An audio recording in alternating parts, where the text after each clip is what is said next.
Vale. Bueno, nik doktore tesia egin nuen bi tomate baritaten inguruan, antropologiatik, eta ikusten genuen hemen aurkeztu behar genula. Nire tesiaren ekarpen nagusienetako bat, edo nik azpimarratzen dudan ekarpen bat da, nola begiratzen diogun problematika ekosozialari, kasu honetan hasien gaiari, baina problematika orokorrago bati, begira feminista batetik, eta zentzu honetan nola uztartzen du ikuspegi ekologista edo ekologiko eta feminista bat. Ekonomilaria naiz, baina nire tesi doktorala bere garaian ere agroekologiaren ikuspegitik landu nuen, nolako prozesu ekonomikoak eta bereziki komertzializazio prozesuak ematen diran agroekologiaren kontestuan. Eta hor egin genituen proposamen batzuk, bereziki baita ere azkeneko urtetan praktiketatik eraikitzen joan garenak eta ze ikasi dugun hortik. Eta dena den baita ere nabarmena bazan, hor ez soilik ikuspegi feminista, baizik eta genero ikuspegia ere nahiko ausente dagoela prozesu horietan. Beitu, nik lehenago egin nun masterreko amaierako lana tesina egin nun hain zuzen landutako bioaniztasunaren inguruko diskursuen azterketa feminismotik, Eta hor, ikusi nuna alde batetik izan zen diskurtso horiek balizko iragan bati referentzia egiten ziotela, baina gaur egun zertaz ari garen hortaz igual ez genula horren beste hitz egiten, edo ez genekila horren beste, hasiei dagokienean hemen, Euskal Herrian. Eta diskurtso horietan aldarrikatzen zen historikoki emakumeek hasiak zaintzen egin duten lana, askotan ikuspegi kritiko batetik, baina neurri baten emakumeak hartzen zirela berriz ere zaintza eta edo erreprodukzio lanei lotuta. Orduan, nik hortik planteatu nun tesia eta planteatu nun nahi dut ikusi zer gertatzen ari den. Begira feminista batetik, agroekologiak ze ekarpen egin aldion feminismoari eta feminismoak agroekologiari, agroekofeminismoa hitz egiten dugu elkarrizketa horretan.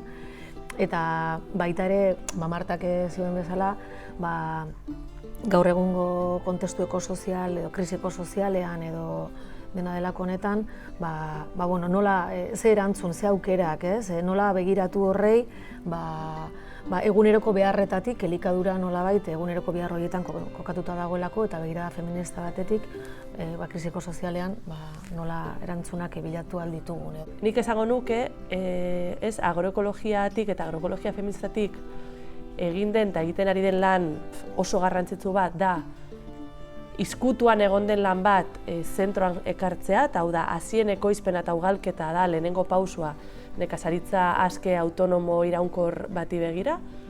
Azpimarratza ikustaraztea ere historikoki horren atzean egon den lana zeintzuk egin duten. Nik horri erantsi nahi diodana edo gehitu nahi diodana da ere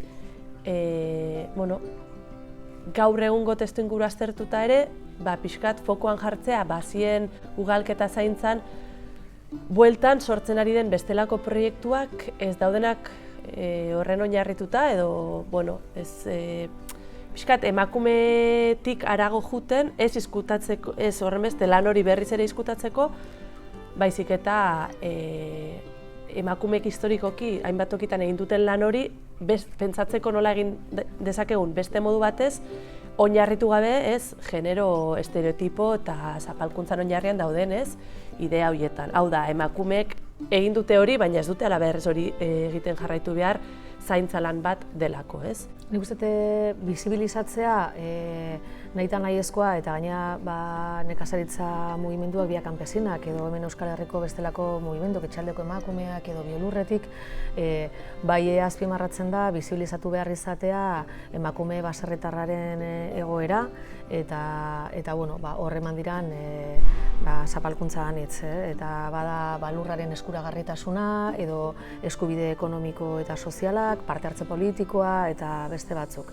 Eta zentzu horretan, nik uste feminismoak egin duela izugarrizko ekarpena ona ere, rolak eta estereotipoak eraldatzeko, lanaren banaketa sexualari begiratzeko edo politika publikoak beste norabide bat hartzeko lehenengo sektoreari begira edo emakume baserritarrari begira ere, nik uste ekarpen hori hor dago eta hartu leike hori zentzu hortan.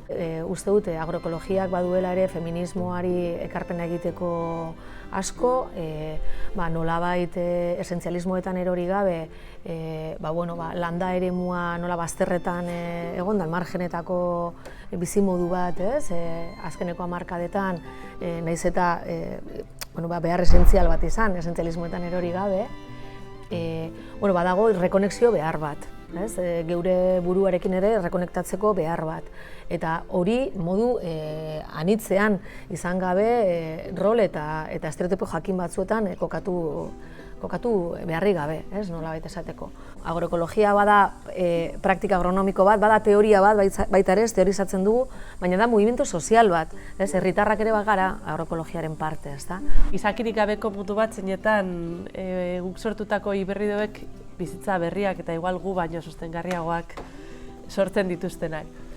Hori izan daiteke, etorkizun posible bat, beharbada lurrantzat, sanoagoa, baina gu gabe, orduan ez badugu nahi etorkizun horretara heldu, nik uste badugula erronka potente eta hasiak eta agroekologia eta nekazaritza gakoak izan behar dutela, pentsatzeko etorkizun baten zeinetan gu horren parte izaten jarraitu nahi dugun eta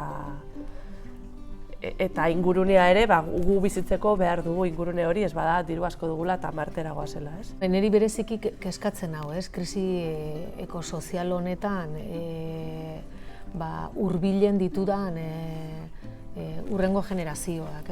Etorkizuna irudikatzeko dena den, iruditzen zait, niri beharra sortzen zait entzutea margenetan, gaur egun margenetan daudenai.